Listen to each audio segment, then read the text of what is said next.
Sony has to end the Spider-Man villain spinoffs.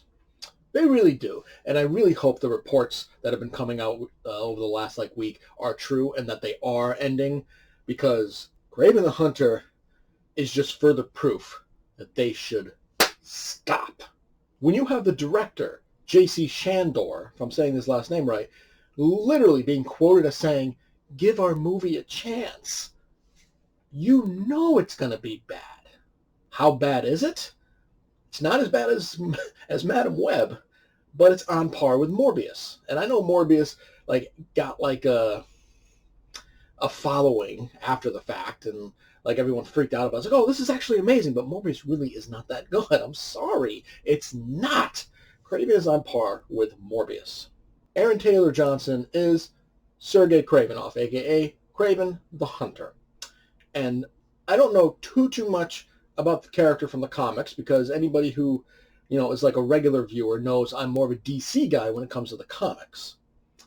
But I know that Kraven the Hunter is a big game hunter, and he hunts Spider-Man to prove that he is the greatest hunter of all time. Here, he doesn't hunt animals. He hunts humans. He hunts bad guys, thus turning another Spider-Man supervillain into an anti-hero.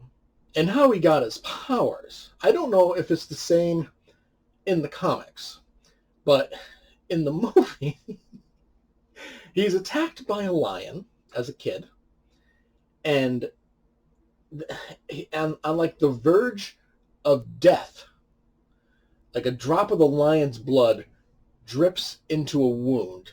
Just a single drop. We are specifically shown that it is a single drop.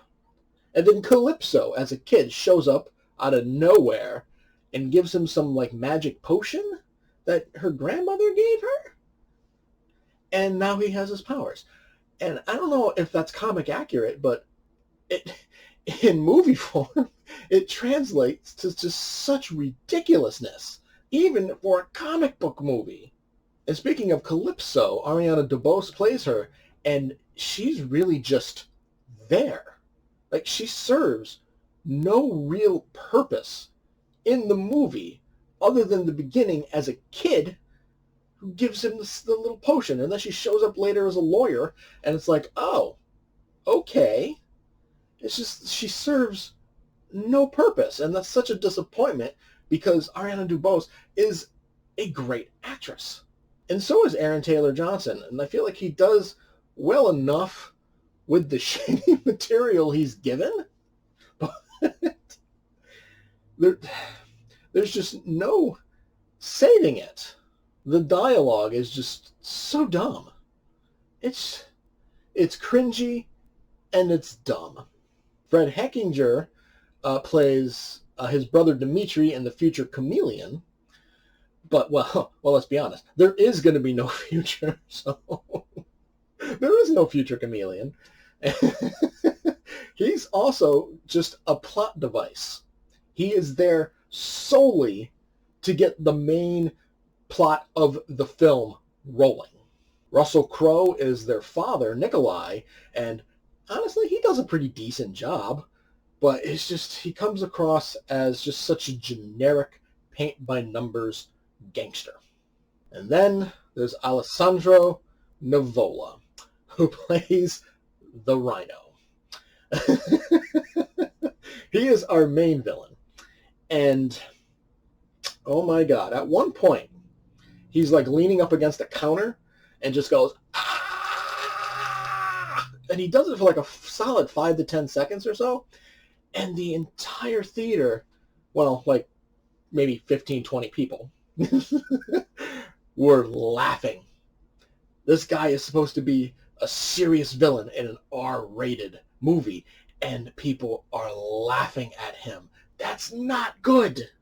And you've got all these people playing Russian characters, and they have no Russian accents, except for Russell Crowe. He's the only one that took the time to do a Russian accent. Everybody else just has their regular American accents. And Aaron Taylor Johnson isn't even American. He's British. Ultimately, Kraven the Hunter, all this really has going for it is some cool action sequences. That's it. Some cool-ass acting sequences. There's a good amount of blood, which is cool. And like I said, Aaron Taylor Johnson, he does what he can with the really shitty material that he's given. So it's not, I mean, it's bad, but it's not Madam Web bad. The story in general is just kind of meh. Like, you don't care. Especially if, like, you know, at least in general, who the character is, and they're completely switching him around to become a hero. He's not a hero. He's a supervillain. But Sony had a real hard-on for making Spider-Man villains heroes. Don't know why.